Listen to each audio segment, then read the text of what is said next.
자, 제3자를 위한 계약 403페이지. 이 제3자의 계약도 매년마다 문제가 나오죠. 매년마다. 매년마다 지금 한 몇 년 동안, 2년 동안에 지문 형태로 나오다가 아마 사례 형태로 나올 수도 있습니다. 그래서 지문 내용 잘 알아두시면은 아마 사례 문제도 무난히 잘 풀 수 있을 겁니다. 정리 잘 해주시면은. 자, 제3자라는 계약. 자, 방가를 1번 봅시다. 법정보다도 방가를 1번. 제3자를 위한 계약이란 계약으로부터 생기는 급부 청구권을 계약 당사자가 아닌 제3자에게 취득하도록 하는 계약을 뭐라고 한다? 제3자를 위한 계약입니다. 자, 우리 생명보험 계약, 보험계약을 체결하면은 계약자는 나중에 어떤 보험사고가 발생하면은 본인이 보험금 수령하나 제3자한테 수령할 수 있잖아요. 전혀 수익자를 자녀한테 한다든가, 아니면 또 남편한테 한다든가, 이처럼 제3자가 그 보험금을 취득하게 하는 그런 가장 전형적인 얘가 뭐다? 제3자량 계약입니다. 보험계약도. 자, 이런 얘도 갑과 을이 매매 계약을 체결합니다. 매도인, 매수인.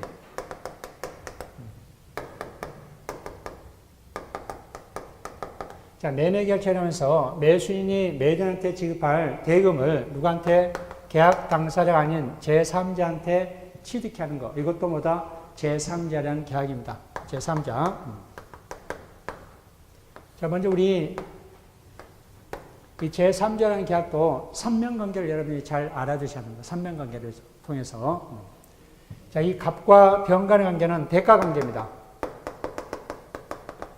어떤 대가관계가 있습니다. 즉, 갑이 병에게 증여를 한다든가, 아니면 갑이 병에게 채무 변제를 한다든가, 채무 변제해서 을에게 받을 급부 청구권을 병에게 지급한다든가, 이처럼 서로 대가관계가 있습니다. 이 갑과 병 간의 법률관계는요, 이 갑과 을 간의 이러한 법률관계에 전혀 영향을 미치지 않습니다. 전혀 영향을 미치지 않는다는 거. 그래서 을이 나중에 갑과 병 간의 법률관계로 인해서 병에게 항변할 수 있나? 항변할 수 없습니다. 이 갑과 병 간의 법률관계는 이러한 계약에 영향을 미친다, 미치지 않는다? 전혀 영향을 미치지 않는다는 거. 자, 이러한 대가관계가 있고, 갑과 을 간에는 보상관계입니다. 자, 을은 갑에게 지급할 매매대금을 누구한테 지급합니까? 제3자한테 지급하고, 재산을 출연하잖아요. 재산을 출연한 만큼 누구한테 보상을 받아요? 갑한테 보상을 받죠. 어떤 보상? 소유권 이전 느끼를 받습니다. 소유권 이전 느끼를. 그래서 갑과 을 간의 관계를 우리가 뭐란다? 보상관계를 한다. 이 매도인을 우리가 채권자. 자, 여기서 우리 매도인 채권자죠. 우리 위험부담에서는 채무가 있잖아요. 이건 뭘 기준해요? 대금을 기준하잖아요. 그렇죠? 대금은 누가 지급해요? 을이 병한테 대금을 지급하잖아요. 그래서 채무자. 매수인은 우리가 채무자고 낙약자입니다. 매도인은 우리가 여약자고 제3자를 수익자랍니다. 수익자. 자, 먼저 우리 갑과 을 간의 관계 한번 살펴봅시다. 갑과 을 간의. 자, 첫 번째, 갑과 을 간의, 즉 갑과 을은, 자, 병은 제3자입니까? 병은 갑과 을 간의 계약의 당사자입니까? 계약의 당사자 아닙니까? 계약의 당사자가 아닙니다. 그래서 갑과 을은 이러한 계약의 무효를 주장할 수 있고, 취소를 주장할 수 있고, 또 해지할 수 있습니다. 해지할 수 있다. 제3자 동의 받는다, 안 받는다? 받지 않습니다. 제3자 동의를 받지 않는다. 자, 두 번째입니다. 자, 수익의 의사표시.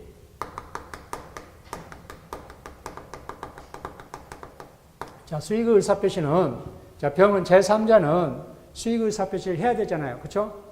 그래, 을로부터 급부 청구권을, 자, 을로부터 갑이 받아야 할 급부 청구권을 받겠다라는 의사표시를 수익의 의사표시입니다.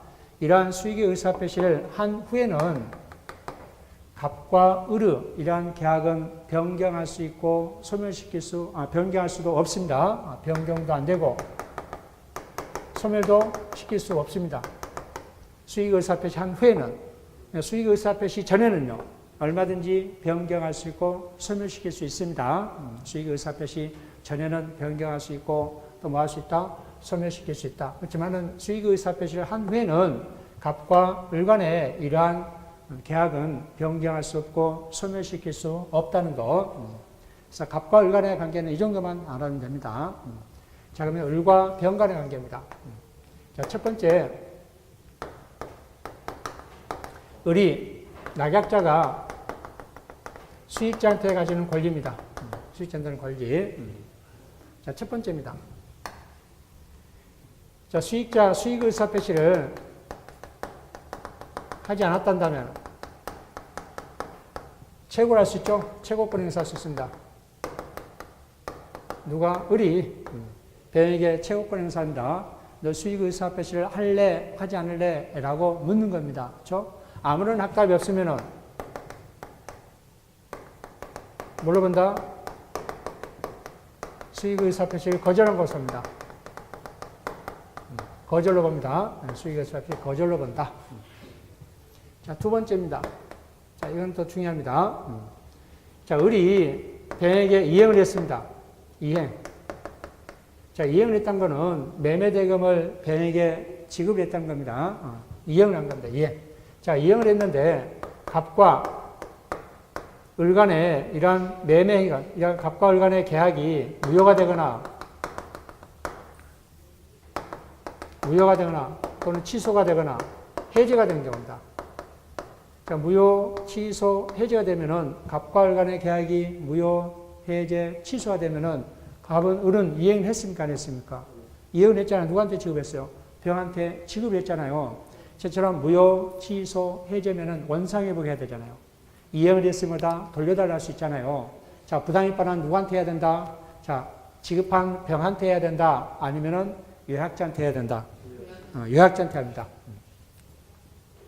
을은 갑에게 부당이익반환 청구합니다. 갑에게 부당 청구하지 우리 병에게 부당이익반환 청구할 수 있다 없다? 없습니다. 이거 꼭 주의하셔야 됩니다. 자, 두 번째, 병이 을에게 하는 권리입니다. 권리. 자, 첫 번째, 급부청구권. 당연히 직접 청구할 수 있죠? 을이 아직 대금을 지급하지 않았으면 병은 을에게 직접 청구할 수 있습니다. 급부청구권이 있고. 자, 여기서 주의할 점입니다. 급부청구할 수 있는데, 을은 갑한테 대항할 수 있는 사유를 가지고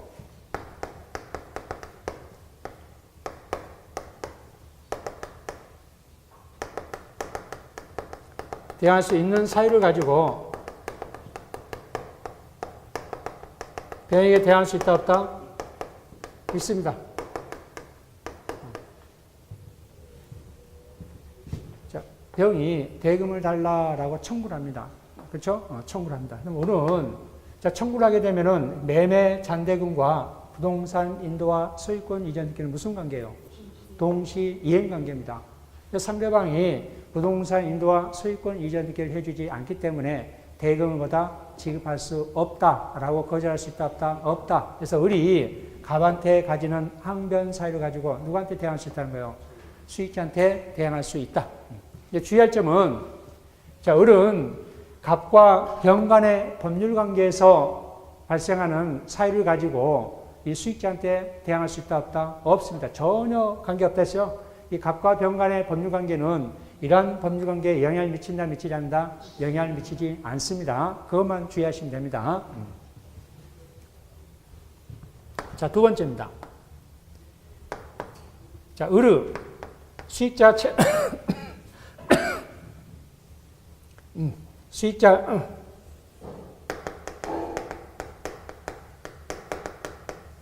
자, 수익자의 채무불이행입니다. 낙약자의 채무불이행입니다. 낙약자가 채무불이행한 즉 을이 병에게 대금을 지급하지 않습니다. 대금을 지급하지 않으면 갑은 을에 대해서 계약을 해지할 수 있어요, 없어요? 계약을 해지할 수 있잖아요. 자, 을의 채무불이행으로 갑이 계약을 해지하게 되면은 자, 병으로서는 자, 계약 해지에 당하지 않으면은 누구한테 을로부터 매매대금을 받을 수 있잖아요. 근데 계약을 해지되기 때문에 받을 수 있어요, 없어요? 받을 수 없기 때문에 손해가 발생하면 누구한테 손해배상 청구할 수 있다? 누구 채무불이에요? 낙약자 채무불이일 때 낙약자한테 뭐 할 수 있다? 손해배상 청구할 수 있다. 을에게 손해배상 청구할 수 있다. 이것도 주의하시기 바랍니다. 2번도. 요약자가 아니라 누구한테? 낙약자한테 손해배상 청구할 수 있다. 자, 이 을과 병 간의 관계는 이처럼 이렇게 알아두시고, 자, 이제 수익자입니다. 수익자. 자, 수익자는 제3자다, 제3자 아니다. 제3자가, 계약의 당사자가 아니다. 갑과 을의 계약의 당사자 아니다. 계약의 당사자가 아닙니다. 자, 계약의 당사자가 아니기 때문에 갑이 뭐 제한 능력자라든지 갑이 착오를 일으켰다든지 취소할 수 있다 없다? 없습니다. 누가? 병이 수익자가 취소할 수 없습니다. 갑이 제한 능력자라 해서 또 갑이 착오를 일으켰다 해서 이 을에게 이러한 갑과 을 간의 매매 계약을 취소할 수 있다 없다? 없다. 왜? 계약 당사자가 아니니까. 또 뭐다? 을이 갑에게 사기 또는 강박을 하더라도 취소할 수 있다 없다? 없다. 취소할 수 없습니다. 계약의 당사자 아니기 때문에. 자, 세 번째. 제3자는 계약 시 원칙적으로 계약 시에 특정이 돼야 돼요. 제3자가 특정이 돼야 되는데 계약 시에 특정할 필요가 없습니다. 계약 시에는 제3자가 특정되거나 현존할 필요가 없습니다. 현존할 필요 없습니다. 제3자가 누군지 아직 정해지지 않아도 된다 이거예요. 즉 제3자가 아직 태어나지 않는 태아도 상관이 없어요. 다만 이행기 때는 뭐 한다? 이행기 때는 특정돼야 되고 현존해야 됩니다. 특정돼야 되고 현존해야 된다. 그럼 태아가 태어나야 돼요. 그렇죠? 최소한보다 권리 능력이 있어야 됩니다. 살아서 숨을 쉬고 있어야 됩니다. 그래야만 뭐다? 제3자입니다. 이행기 때는 뭐 해야 된다? 특정돼야 되고 현존해야 된다. 그래서 계약 시에는 제3자가 특정 현존할 필요가 없습니다. 근데 반드시 이행기 때는 뭐 해야 된다? 특정 현존해야 된다. 이러한 수익의 의사표시는 형성권입니다. 수익의 의사표시는 형성권이다. 자, 이 정도만 알고 있으면은 문제 이제 쉽게 풀 수 있을 겁니다. 한번 책으로 한번 봅시다. 정리합시다. 자, 403페이지 의 밑줄 그어두시고 404페이지 한번 봅시다. 자, 가로 2번 제3자에 대한 요건입니다. 자, 제3자는 계약 성립 시에 특정 현존되어 있을 필요 없다. 자, 특정 동그라미 현존 동그라미 없다. 동그라미 계약 성립 시 가로하시고 계약 성립 시에는 뭐죠? 특정 현존되어 있을 필요가 없습니다. 그렇지만 두 번째 하단부터 수익의 의사표시를 함으로써 권리를 취득한 시점입니다. 이행기입니다. 이행기. 권리를 취득한 시점에는 제3자는 특정되고 현존되어 있어야 됩니다. 특정되고 현존되어 있어야 된다. 자, 두 번째 출현의 원인 관계입니다. 자, 대가 관계입니다. 갑과 병 간의 갑과 병 간의 관계는 대가 관계죠. 자, 제3 전부 밑줄, 가로 1번 전부 밑줄. 제3자를 위한 계약은 요약자가 수익자에게 증여나 채무 변제 등을 하기 위한 수단으로서 활용된다 했죠. 이와 같은 요약자와 수익자 사이의 원인 관계를 뭐라 한다? 대가 관계랍니다. 이 대가 관계에서는 그들 사이의 내부 관계에 지나지 않으며 요약자와 낙약자 사이에 맺어지는 계약과 관계가 없습니다. 즉 요약자, 낙약자의 이 매매 계약과는 전혀 상관이 없다라는 겁니다. 즉 대가 관계에 흠결이 있다 하더라도 이는 원칙적으로 계약의 성립이라든지 제3자의 수익에 아무런 영향을 미치지 않습니다. 아무런 영향을 미치지 않는다. 자, 보상관계입니다. 보상관계는 요약자와 낙약자 사이의 원인관계죠. 두 번째 줄까지 밑줄. 낙약자가 제3자에게 급부함으로써 생기는 재산상 손실은 요약자와 원인관계에서 보상된다 했습니다. 그래서 이 낙약자는 수익자한테 대금을 지급함으로써 누구한테 소유권 이전 등기를 받습니까? 요약자한테 소유권 이전 등기를 받음으로써 뭐다? 보상받습니다. 자, 405페이지 3번 채무자의 제3자에 대한 채권입니다. 자, 이 법조문은 밑줄 그어주시기 바랍니다. 540조. 자, 채무자는 상당 기간을 정하여 계약의 이익의 향수 여부 확답을 제3자에게 채구할 수 있습니다. 채무자는 그 기간 내에 확답을 받지 못한 때는 제3자가 계약의 이익을 받을 것을 거절한 것으로 본다. 자, 제3자의 권리약정입니다. 자, 541조도 법조문도 밑줄.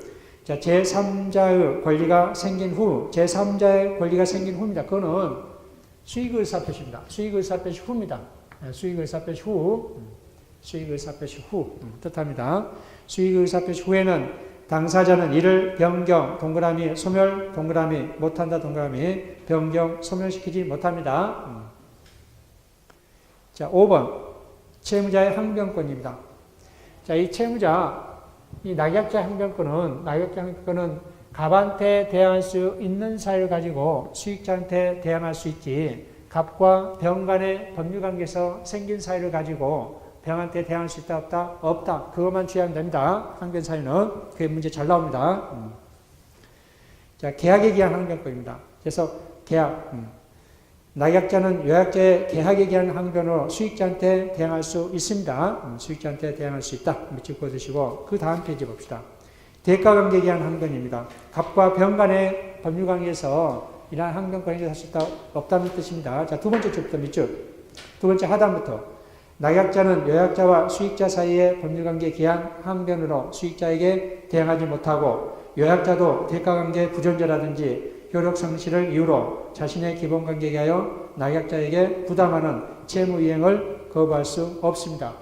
즉, 갑과 병 간의 법률관계가 어떤 부존재, 즉 돈을 빌려줬다고 생각했는데, 그러고 돈을 빌렸다고 생각하고 돈을 빌리고 다 갚지 않다고 생각해서 을한테 받을 채권을 누구한테? 병한테 지급하기로 계약을 체결한 거잖아요. 나중에 알고 보니까요, 채무가 전부 다 변제돼서 부존재예요. 자, 그러면은 갑이 이러한 병과 사이의 부존재이기 때문에 갑이 을한테 부담해야 할 소유권 이전 등기 의무를 거절할 수 있냐? 할 수 있다, 없다? 없다. 이 갑과 병 간의 법률관계는 이 갑과 을 간의 법률관계에 영향을 미친다, 안 미친다? 영향을 전혀 미치지 않습니다. 그 얘기입니다, 지금. 자, 여섯 번째, 수익자와 요약자의 지위입니다. 먼저 수익자의 지위입니다. 제3자, 취소권, 해적권의 자유입니다. 전부 밑줄, 방가를 1번은 제3자는 계약의 당사자가 아닙니다. 따라서 요약자의 제한 능력이라든지 착오로 취소할 수 없고, 또 낙약자의 사기 강박 등 이유로 취소할 수 있다, 없다? 없습니다. 그래서 낙약자의 채무 불이행 이유로 해제권도 행사할 수 없습니다. 또 해제 원인으로 원상회복을 청구할 수 있다, 없다? 없습니다. 다만 주의하시기 바랍니다. 다만 요약자가 낙약자의 채무 불이행 이유로 계약을 해지하는 경우, 이거죠? 채무 불이행으로. 낙약자의 채무 불이행으로 요약자가 계약을 해지한 경우 누가에게? 낙약자에게 손해배상 청구할 수 있다. 누가? 수익자는. 병이 을에게 손해배상 청구할 수 있습니다. 주의하시고. 자, 방가로 4번입니다. 수익자에게 급부한 이후의 청산관계 밑줄 그어주시기 바랍니다. 이 내용입니다. 2번 내용입니다.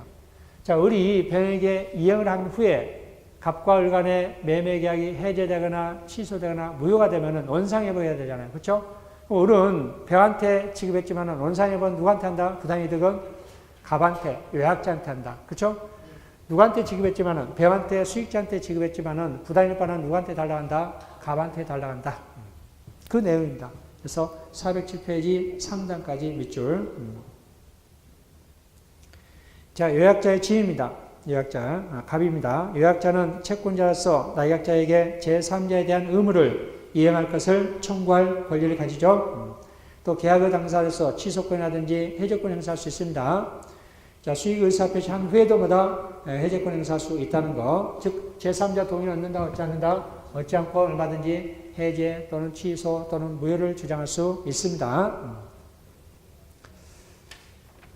자, 정리를 잘 해주세요. 3번관계 통해서 정리 잘 해주시면 돼요. 3번관계 통해서. 그러면 쉽게 이런 정리합니다. 나중에 그림으로 다 돼 있으니까 그때 그렇게 하시면 될 겁니다.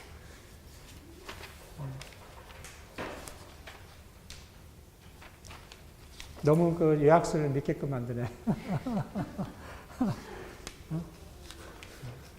아마 다른 요약집은 다를 겁니다. 이렇게 그림 통해서 쉽게 이렇게 암기할 수 있고 쉽게 그림을 통해 연상할 수 있게 해놨습니다. 자, 그러면은 426페이지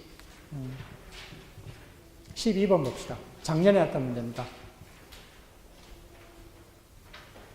자, 제3자를 위한 계약에 관한 설명 중 틀린 것을 라고 했습니다. 자, 1번 수익자는 계약의 해제권이나 해제를 원인으로 한 원상회복 청구권이 있다 없다? 없습니다. 일단 수익자가 이제 해제권, 취소권 나오면은 전부 틀립니다. 할 수 없습니다. 원상회복 그런 거 할 수 없다. 자, 두 번째 수익의 의사표시를 한 수익자는 나약자에게 직접 그 이행을 청구할 수 있다 없다? 있다. 그렇죠? 세 번째 나약자는 요약자의 계약에서 발생한 항변으로 수익자에게 대항할 수 있다 없다?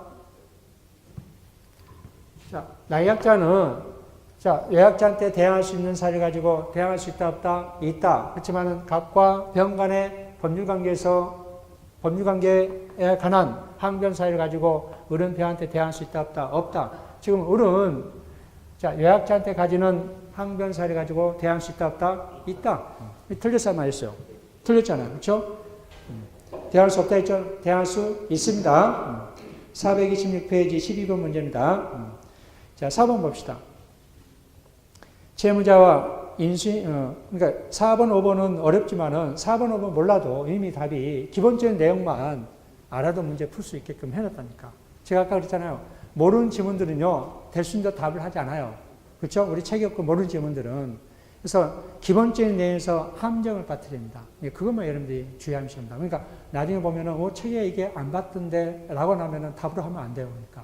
그렇죠? 그런 것도 답이 아니에요. 기본적인 내용에서 어떤 게 함정이 있는지 그걸 찾아야 됩니다. 자, 네 번째 봅시다. 채무자와 인수인의 계약으로 체결되는 병존적 채무인수. 우리 채무인수는 한 3가지 정도 있는데 그 2가지 정도만 일단 한번 살펴봅시다.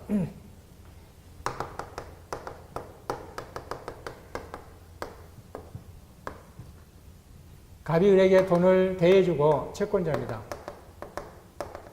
채무자. 자, 변제하지 못했습니다. 자, 그런 사이에 을이 갑한테 가지는 채무를 누가 인수하느냐? 병이 인수합니다. 제3자가. 인수합니다. 자, 그럼 이 기존 주채무자는 병이 인수하기 때문에 책임을 면하느냐, 즉 주채무자로서 이제 면하느냐, 책임을 면하느냐.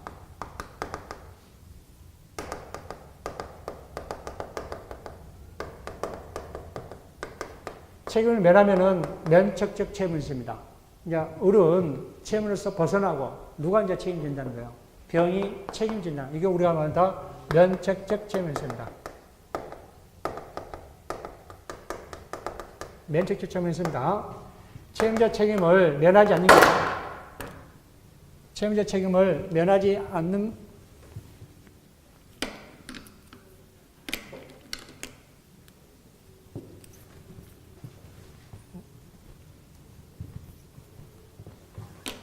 자, 채무자 책임을 면하지 않는 걸 우리가 말한다. 병존적 채무인수를 합니다.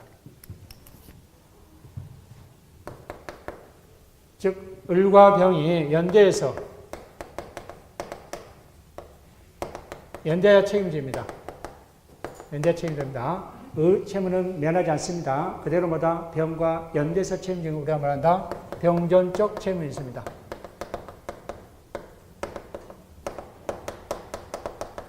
자, 제3자 누구? 채권자를 위해서, 그쵸? 채무를 인수한 거와 마찬가지죠. 그쵸? 이것도 뭐다? 병존적 채무인수는 제3자를 위한 계약이다. 그래서 맞아요? 틀려요? 맞죠? 면책적 채무인수는 제3자의 계약이 아닙니다. 면책적 채무인수는 채무인수에서 여러 가지 나옵니다. 채무인수에서 병존적 채무인수만 뭐다? 제3자를 위한 계약이다. 이렇게 알고 있습니다. 뭐 이행인수도 있고 그렇습니다. 계약인수, 이행인수 있고 면책적 채무인수 있는데 여러 가지 채무인수가 있습니다. 그래서 채무인수 나오면은 무조건 병존적 채무인수만 뭐다? 제3자는 계약이다. 자, 5번째, 계약 당사자가 제3자에 대해 가지는 채권에 관하여 그 채무를 면제하는 계약도 제3자를 위한 계약에 준한 것으로 유효합니다.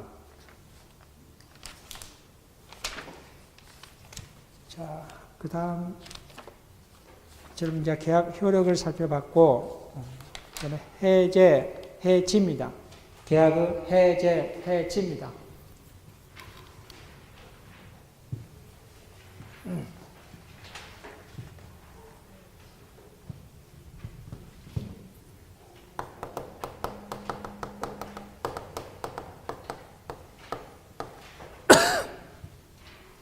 자, 계약의 해제는 당사자 일방이 당사자 일방이 일시적 계약입니다.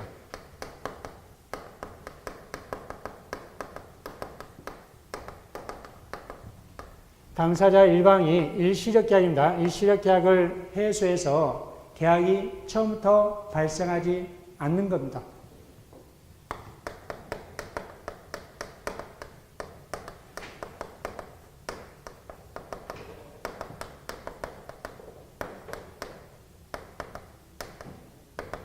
않는 상태로 환원합니다.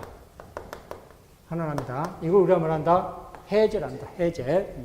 해제는 당사자 일방이보다 일시적 계약입니다. 일시적 계약을 해소하여 계약이 처음부터 발생하지 않는 상태로 환원합니다. 자, 그래서 예를 들어서 갑과 을 간의 매매 계약을 체결합니다. 매매 계약, 계약 체결합니다. 계약 체결. 계약 체결 시점이고, 이 중도금입니다. 중도금 지급. 자, 매도인, 매수인. 자, 중도금을 지급하지 않으면은, 매도인은 뭘 할 수 있다? 계약을. 자, 우리 매매 계약에는 일시적 계약입니까? 계속적 계약이에요. 이례적, 일시적 계약. 이런 일시적 계약을 해소시키려면, 계약이 없었던 거 하려면 뭐 한다는 거예요? 계약을 뭐 한다? 해제다, 해지다. 해제. 계약을 해제하게 되면은 처음부터 계약이 체결되지 않는 상태로, 그렇죠? 계약 체결 이전 상태로 되돌아간 거예요. 이미 효력이 발생한 것들은 유효라는 거예요, 무효라는 거예요? 무효로 해버립니다. 이미 효력이 발생한 걸 뭐란다? 무효라는 걸 우리가 뭐란다? 해제랍니다. 이 해제는 소급표가 있다, 없다? 있다. 소급표가 있습니다. 원상회복 문제가 있어요, 없어요? 원상회복 문제가 있다. 원상회복 문제가 있다. 자, 해지를 봅시다. 계약 해지. 자, 우리 계약의 해지는 당사자 일방이 계속적 계약입니다. 아까 우리 해제는 뭐예요? 일시적 계약이지만 이거는 계속적 계약.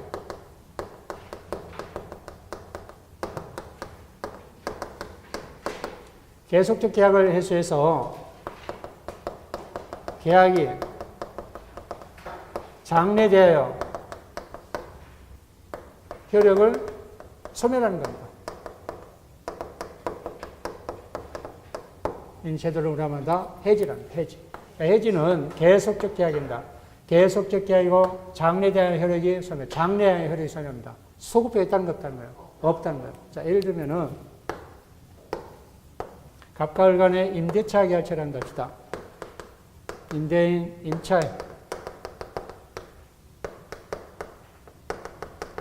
자, 우리 임대차 계약을 체결하면 계약 체결 시.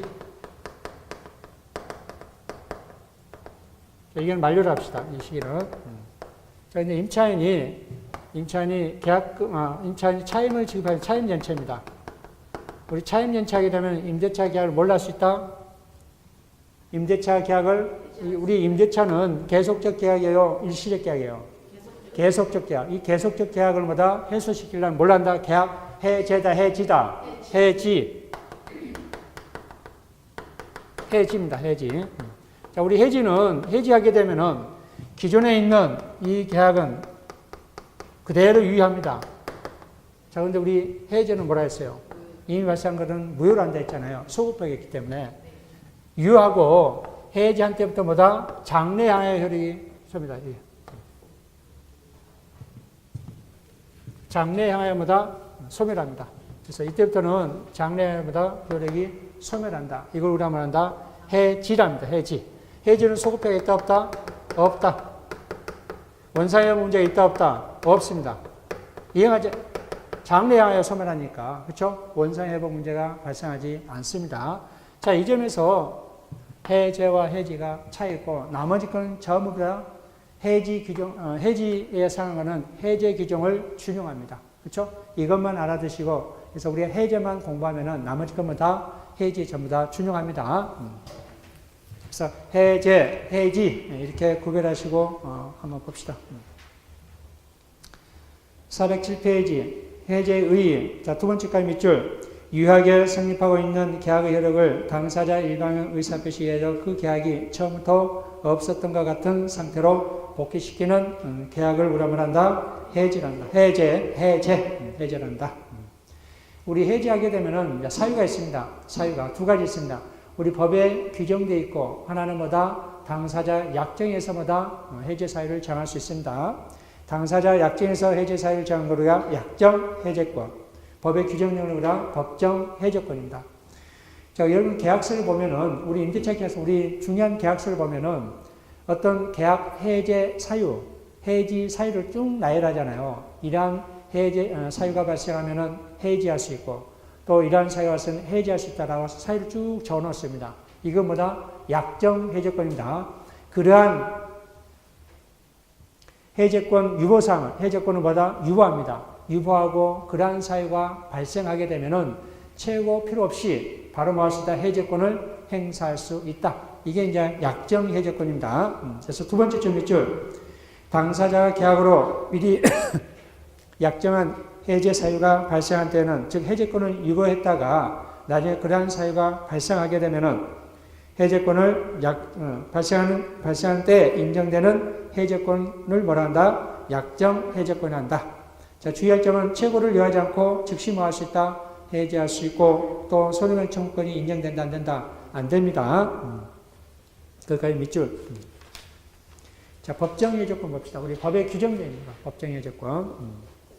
자, 일반적으로 법정 해제권 발생 원인은 채무 불이행입니다. 즉 우리 채무 불이행은 세 가지 있다죠. 이행지체, 이행불능, 불완전이행이 있습니다. 자, 먼저 우리 민법은 두 가지만 규정되어 있어요. 즉 이행지체와 이행불능만. 불완전이행은 규정되어 있지 않지만 통설마다 법정 해제 사유에 포함시킵니다. 자, 첫 번째 이행지체에 의한 해제권 발생입니다. 자, 544절 볼까요? 당사자 일방이 그 채무를 이행하지 아니한 때에는 상대방은 상당한 기간을 정하여 이행을 최고하고 동그라미. 우리 이행지체는 뭘 해야 된다? 최고를 해야 된다. 그래서 우리 해제할 때 이행지체, 이행불능은 최고하느냐, 최고하느냐 이게 중요합니다. 이행지체는 뭐 해야 된다? 최고권을 행사하고 그 다음에 뭐다? 최고를 하고 해제권을 행사해야 됩니다. 해제권 행사가 최고가 아닙니다. 우리 최고할 때 해제한다라는 거 아닙니다. 최고 따로 하고 최고는 이행하라. 그 채무를 이행하라 라고 최고하는 거고 그 다음에 이제 뭘 한다? 최고권 행사를 해야 됩니다. 근데 보통 우리 실무는 채무 불이행을 정지 조건에서 뭐다? 해제할 수 있습니다. 해제 사유. 즉 최고를 하면서 언제까지 이행하지 않으면 뭐 한다? 별도로 통지 없이 계약이 뭐다? 해지한다 라고 해서 정지 조건으로 이렇게 할 수 있습니다. 우리 실무에서는. 그것도 유효합니다. 자, 채무자가 미리 이행하지 아니한 의사를 표시한 경우에는 최고를 요하지 않습니다. 단서정 보면은. 그래서 채무자가 미리 이제 이행하지 아니할 의사를 명백히 표시한 때는 최고할 필요가 있다 없다? 없습니다. 자, 최고 방법을 볼까요? 최고 방법은 첫 번째 마지막 줄도 소정의 기간 내에 이행이 없으면은 계약은 당연히 해제된다는 뜻을 표시한 경우 이는 유효합니다. 조금 전에 얘기했었죠? 일정 기간 내에 채무 불이행을 정지 조건하는 해제 의사 표시도 유효합니다. 실무에서는 주로 이 형태로 많이 활용합니다. 자, 상당한 기간입니다. 첫 번째 밑줄. 상당한 기간은 이행하여야 할 채무 성질, 기타 객관적 사정을 고려해서 결정됩니다. 딱 정해져 있지 않습니다. 그래서 하루도 괜찮고 이틀도 괜찮고 채무 성질이라든지 객관적 사정에서 결정됩니다. 자, 최고를 요하지 않는 경우입니다. 자, 이거 중요합니다. 최고를 요하지 않는 경우. 이행 의사가 없는 경우. 자, 기억번 첫 번째 밑줄. 채무자가 미리 계약을 이행하지 않을 의사를 명백히 표시한 경우는 굳이 최고할 필요가 없잖아요. 그렇죠? 필요가 없다. 또 우리 쌍무계약에 있어서 자기 채무 이행 제공 없이도 해지할 수 있는 경우가 있습니다. 자, 그 예는 409페이지 그 법정을 한번 봅시다. 네 번째 줄까지 밑줄. 자, 쌍무계약에 있어 상대방이 미리 이행을 하지 아니할 의사를 표시하거나 당사자 일방이 이행 제공을 하더라도 상대방이 그 채무를 이행하지 아니할 것이 또는 상당한 기간 내에 그 채무를 이행할 수 없음이 객관적으로 명백한 경우는 이 쌍무계약에 있어서보다 자기 채무 이행을 제공하지 않아도 됩니다. 않아도 된다. 바로 해지할 수 있다는 거. 자, 두 번째입니다. 계약이 정기행위인 경우도 정기행위도 보다 최고 필요 없습니다. 자, 545조 보면 정기행위 봅시다. 계약의 성질 또는 당사자의 의사표시를 하여 일정한 시일 또는 일정한 기간 내에 이행하지 아니하면 계약의 목적을 달성할 수 없는 경우에 당사자 일방이 그 시기에 이행하지 아니한 때에는 상대방은 채굴을 하지 않고 계약을 해지할 수 있다. 이제 우리 정기행위란 세 번째 줄 하단부터 밑줄. 정기행위란 연애를 위한 요리 주문이라든지 결혼식에 착용하기 위한 예보고 주문과 같이 이행기 준수가 계약 목적의 달성을 위하여 절대적으로 필요한 행위를 의뢰한다. 정기행위란다. 우리 이제 결혼식은 12시에 결혼한다면 화는 최소한 먼저까지 도달해야 돼요. 12시 전까지는 도달해야 되잖아요. 근데 1시에 도달한다. 그럼 계약은 해지할 수 있습니다. 최고할 필요가 있다, 없다? 없다. 그 시기, 그 기일에 이행하지 않으면 목적을 달성할 수 없는 걸 우리가 말한다. 정기행위랍니다. 자, 기타 밑줄 그어두시기 바랍니다. 이행지체에 의한 법정 해제권의 발생 요건을 경감하는 특약은 유효하다. 자, 실무에서 많이 이용하죠. 근데 제일 하단에 각주 보시면은 매수인이 매매대금을 약정된 일자에 지급하지 않으면 매도인은 최고 없이 뭐 할 수 있다? 해지할 수 있는 특약. 이런 것들도 우리 실무에서 많이 활용하죠. 자, 이행지체는 이처럼 채굴 상당한 기간을 정해서 채굴을 유한다는 거, 그리고 채굴을 유하지 않는 예외 정도 있다는 것도 알아두시고. 자, 두 번째는 이행불능입니다. 이행불능은 이행이 불가능한 경우죠. 자, 채무자 책임 있는 사유, 가로 밑줄 그어두시고. 법정은 546조. 채무자의 책임 있는 사유로 이행이 불능. 자, 이 불능은 원시적 불입니까? 후발적 불입니까? 우리 채무자 기책 사유 있으면은 후발적 불이잖아요. 계약 체결 후에 불가능한 경우보다 후발적 불입니다. 여기서 이행불능은 후발적 불능을 뜻한다는 거. 자, 가로 2번 보면 하단에 채무자에게 책임 있는 사유입니다. 자, 네 번째 줄까지 밑줄 본다까지. 자, 이행불능이 채무자에게 책임 있는 사유로 인한 경우에 한다. 따라서 매매 목적인 토지가 수용된 경우, 토지가 수용되는 책임 있는 사유가 아니잖아요. 그렇죠? 그렇기 때문에 이거는 이행불능이 아닙니다. 그렇죠? 우리 토지가 강제 징수된 게 아니라 협의취득한 경우가 있습니다. 협의취득. 기업자와, 즉, 그 수용하는 기업자와 협의취득한 경우가 있습니다. 이 협의취득은 일반적인 사법상 매매행위와 똑같이 취급합니다. 자, 그렇기 때문에 이거는 보다 책임 있는 사유가 될 수 있습니다. 협의취득은 이거 주의하시기 바랍니다. 자, 끝까지 밑줄 그어두시고. 자, 411페이지 급부불능입니다. 급부불능. 자, 급부불능도 전부 밑줄 그어두시기 바랍니다. 그래서 세 번째 하단부터 볼까요? 객관적 불능뿐만 아니라 우리 객관적 불능은 무효입니다. 즉 객관적 불능은 채권자도 할 수 없고 채무자도 이행할 수 없는 걸 우리가 말한다. 객관적 불능한다. 객관적 불능은 무효입니다. 근데 주관적 불능은 누구만 할 수 없는 거, 채무자만 할 수 없는 걸 우리가 주관적 불능합니다. 주관적 불능은 유효합니다. 이처럼 객관적 불능이든 주관적 불능이든 이행불능에 해당됩니다. 이행불능에 해당된다. 다만 종국적 불능만이 이행의 불능이며 일시적 불능은 이행의 불능이 아닙니다. 일시적 불능은 이행의 불능이 아니다. 따라서 매매 목적물에 대하여 가압류라든지 처분금지 가처분 집행이 되어 있다거나 또는 근저당권이 설정됐다고 하여 곧 매매에 따른 소유권 이전 경우가 이행불능된 것은 아닙니다. 이행불능된 게 아니다. 그래서 매매계약 체결할 당시에 가처분됐다거나 또는 가압류가 됐다 해서 이행불능된 게 아닙니다. 저당권이 설정됐다 해서도 보다 이행불능이 아니다는 거. 자, 그 밑에 더보기 보면은, 판례 보면은, 자, 두 번째 줄까지 밑줄 첫 번째. 매매 목적물에 관하여 매도인의 다른 채권자가 강제경매를 신청하여 그 절차가 진행 중에 있다 해도 이행불능이 아닙니다. 자, 매매계약을 체결했는데 매도인의 재산이 다른 채권자에 의해서보다 경매가 된 거예요. 경매 신청이 있다 해서 이행불능이 된 게 아닙니다. 그 얘기입니다, 지금. 또 당사자가 부도가 났다 해서 이행불능된 건 아니다는 것. 또 두 번째 판례도 알아두시고. 자, 이렇게 해서 이제 이행불능 마쳤고, 세 번째 불완전 이행한 해제권 발생은 문제 안 나오니까 나중에 그냥 읽어만 보시기 바랍니다. 자, 네 번째 기타입니다. 자, 기타는 사정 변경 해제.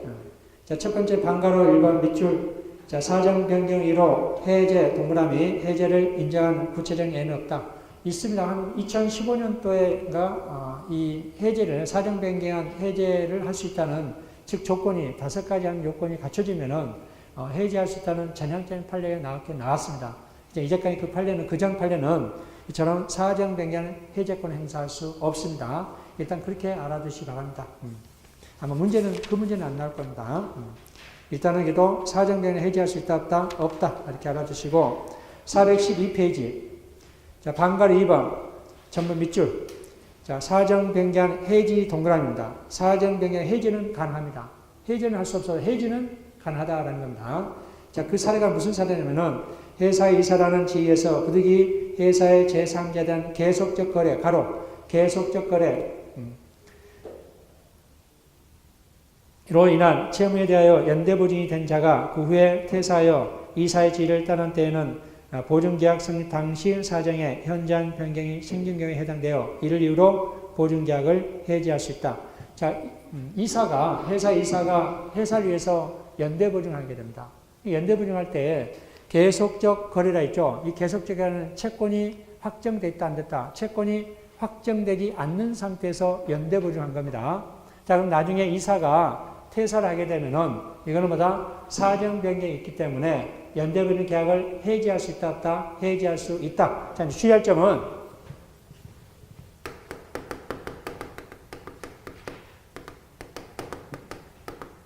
확정된 채권을 연대보증할 때는 이미 연대보증할 때 금액이 정해져 있는, 그렇죠? 금액이 정해져 있는 연대보증할 때는 연대보증 계약을 해지할 수 있다 없다? 없습니다.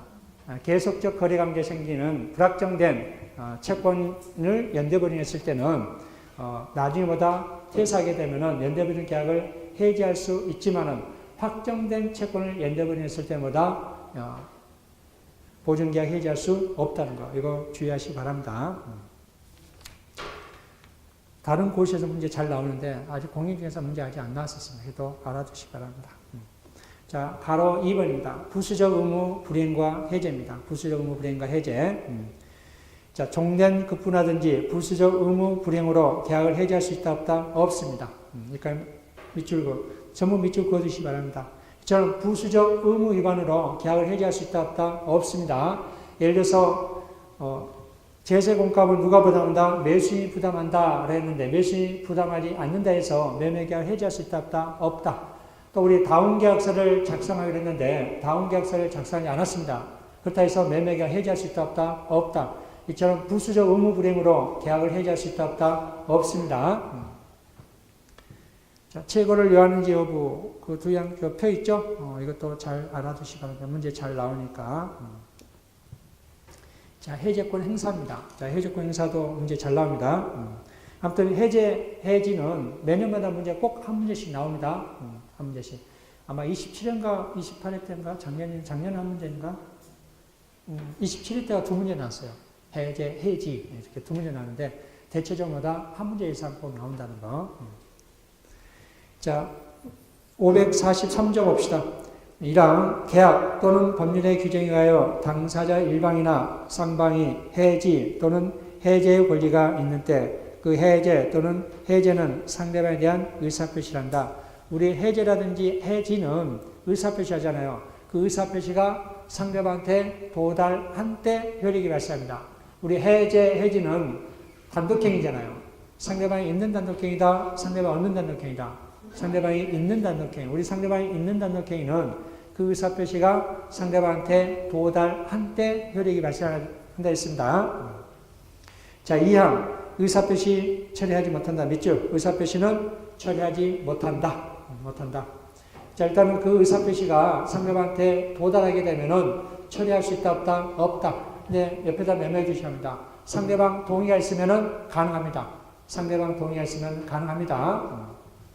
자, 그 밑에도 보면은 해제 의사 표시는 원칙적으로 조건이나 기한을 붙이지 못한다. 이것도 밑줄. 그렇지만 이것도 상대방이 동의했으면 가능합니다. 상대방이 동의했으면 가능하다. 자, 413페이지입니다. 이 해제 불가분성이 여러분이 혼동하기 쉬워요. 뭐 쉬우면서도 굉장히 혼동하기 쉽습니다. 그래서 문제가 잘 나와요. 작년에도 이 문제가 나왔어요. 이 해제권의 불가분성. 자, 547조 1항을 볼까요? 행사의 불가분성입니다. 당사자 일방 또는 쌍방이 여러 명인 경우 계약의 해지는 전원으로부터 또는 전원에 대해서 해야 됩니다. 그 밑에 사례를 보면은 B, C, D가 공동으로 A로부터 자동차를 매수한 후에 매수인 측에서, 그러니까 B, C, D 매수인 측에서 계약을 해지하려면은 B 혼자만 해지하면 된다. 아니면은 B, C, D가 다 해야 된다. B, C, D가 다 해야 된다는 겁니다. 반대로 A가 해지하려면은 B한테만 하면 된다. B, C, D한테 다 해야 된다. B, C, D한테 전원에게 다 해야 됩니다. 해제권을 행사할 때는 그렇습니다. 행사할 때는 전원으로부터 전원에게 해야 됩니다. 해제권 행사는 전원으로부터 전원에게 해야 된다. 근데 해제권을 소멸시키는 거, 해제권을 소멸한다는 것은 해제권을 포기한다는 겁니다. 해제권 소멸은 한 사람만 하면 됩니다. 소멸은 뭐다? 한 사람은 됩니다. 한 사람. 그래서 가로 2항 보면은 소멸성의 불가분성 밑줄 여러 명이 해제권자 중 1인이 포기하면은 전원의 뭐다? 해제권이 소멸합니다. 1인한테만 뭐다? 포기해도 전원한테 뭐다? 효력이 발생한다는 겁니다. 반대로 여러 명의 채무자 중 1인에 대하여 채권자가 해제권을 포기하면은 나머지 채무에 대한 해제권도 소멸한다. 그래서 해제권 행사와 해제권 소멸을 잘 구별해 주셔야 됩니다. 자, 해제 효과입니다. 자, 1항. 당사자 일방이 계약을 해지할 때는 각 당사자는 그 상대방에 대하여 원상회복 의무가 있다. 자, 그러나 제3자의 권리를 해하지 못한다라고 했습니다. 자, 2항 보면, 1항도 전부 밑줄 그어두시고, 2항은 반환할 금전에는 그 받는 날부터입니다. 받은 날부터. 메모박스. 이 길부터가 아닙니다. 그 다음날부터 아닙니다. 이 길부터가 아니라 받은 날부터 뭐 해야 된다? 이자를 가산해야 됩니다. 자, 가로 1번. 첫 번째 밑줄. 해제를 인하여 처음부터 계약이 존재하지 않았던 것 같은 효과가 생긴다. 소급표가 있다는 겁니다. 소급표가 있다. 자, 마지막 줄 밑줄. 반환 범위는 이익의 현존 여부라든지 청구인의 뭐다? 선의, 악이 불문하고 받은 이익 전부 동그라미. 전부입니다. 전부. 전부 동그라미. 전부 반환해야 된다.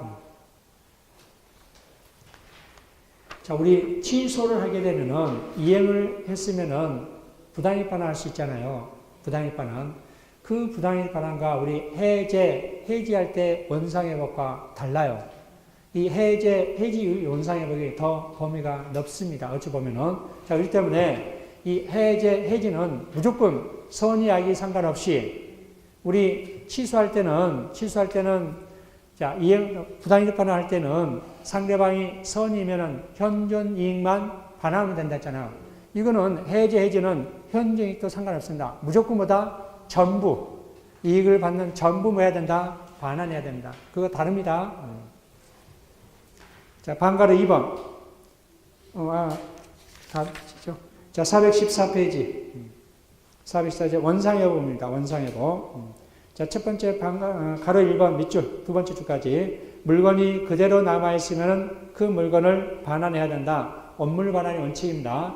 예외적으로 물건이 멸실되거나, 그 다음에 훼손되거나, 소비되면은 뭘로 간다? 가액 반환할 수 있습니다. 끝까지 밑줄. 자, 반가로 2번도 세 번째까지 밑줄 한 달까지.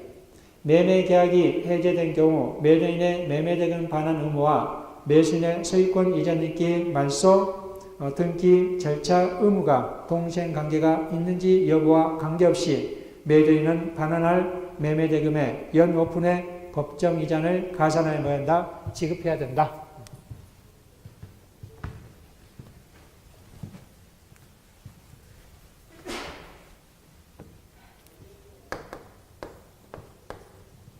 자, 매매 계약을 체결한다 합시다. 매매계약에서 이 매매계약이 어떤 해제권이 발생했다 합시다. 자, 우리 매도인은 뭘 반환해야 됩니까? 대금을 반환해야 되고, 대금 반환 의무가 있고, 자, 매수인은 소유권 이전 등기 말소와 부동산 인도 의무가 있습니다. 인도 의무가 있습니다. 이 두 관계도요, 해제되면 이 두 관계, 원상회복 관계도 동시 이행 관계입니다. 자, 이것도 문제 잘 나옵니다. 우리 동시에 관계 사례 있죠? 우리 빠져 있지만은 이것도 동시 이행 관계입니다. 자, 동시 이행 관계일지라도 대금을 반환한 사람은 대금을 반환할 사람은 반드시 뭘 지급해야 된다? 이자를. 누가 대금 반환해야 돼요? 매도인. 이자는 언제부터? 받는 날부터. 매수인이 매도인한테 이자를 지급한 날짜가 있을 거 아닙니까? 그 날짜부터 법정이자인 연 5분의 법정이자를 붙어서 이자를 지급해야 됩니다. 동시행과 상관없이 뭐 한다? 이자를 반환해야 됩니다. 그렇죠? 이자 반환해야 이자를 가산해야 된다. 이자를 가산해서 지급을 해야 된다. 그 의미입니다. 자, 가로 3번. 과실을 취득한 경우도 현존 여부를 묻지 않고 전부 반환해야 됩니다. 반환해야 된다. 그래서 이 해지에 있어서 이 원상회복은 광범위 아주 굉장히 넓습니다. 그래서 전부 뭐 해야 된다? 반환해야 된다. 뭐 현존 이익이라든지 선이익이 불문입니다. 불문입니다. 자, 해지와 물권 변동입니다. 자, 원상회복 등기 불효입니다. 자, 이때 해제가 되면은, 해제권 행사하게 되면은, 자, 갑은 소유권 이전 등기 말소를 하지 않다 하더라도 이 원인 관계가 뭐다? 소멸하게 되면은 당연히 회복됩니다. 소유권 이전 등기를 말소해야만이 회복된 게 아니라, 소유자서 회복된 게 아니라, 소유권 이전 등기를 하지 않다 하더라도 뭐다? 당연히 뭐다? 회복됩니다. 이거는 이론입니다. 나중에 심해서, 가만히 놔둬도 그냥 뭐다? 소유권 이전 등기 말소하지 않다 하더라도 뭐다? 소유권이 회복된다네. 가만히 놔두면은 우리 제3자한테 매매할 수 있잖아요. 매매하게 되면 나중에 소유권 취득하지 못하는 경우가 있을 수 있습니다. 이론상보다 소유권 이전 등기 말소하지 않다 하더라도 당연히 뭐다? 회복된다는 거. 그렇지만 뭐 해야 된다? 말소를 해야 됩니다. 자, 근데 이 청구권은, 소유권 이전 등기 말소 청구권은 채권적 청구권이냐, 물권적 청구권이냐. 채권적 청구권이라는 10년의 소멸시가 걸리고 10년 이내에 해야 되고, 만약에 물권적 청구라면은 언제든지 10년이 도과돼 언제든지 할 수 있습니다. 이걸 뭐다? 물권적 청구권에 있습니다. 그래서 밑줄. 자, 가로 1번의 밑에서 두 번째 줄도 매도인의 말소 등기 청구권은 소유권에 기한 물권 청구권이며 따라서 소멸시효 걸린다, 걸리지 않는다, 걸리지 않는다. 주의하시기 바랍니다. 자, 415페이지는 제3자 부분은 쉬었다 합시다. 이거 중요합니다. 제3자 부분 쉬었다 합시다.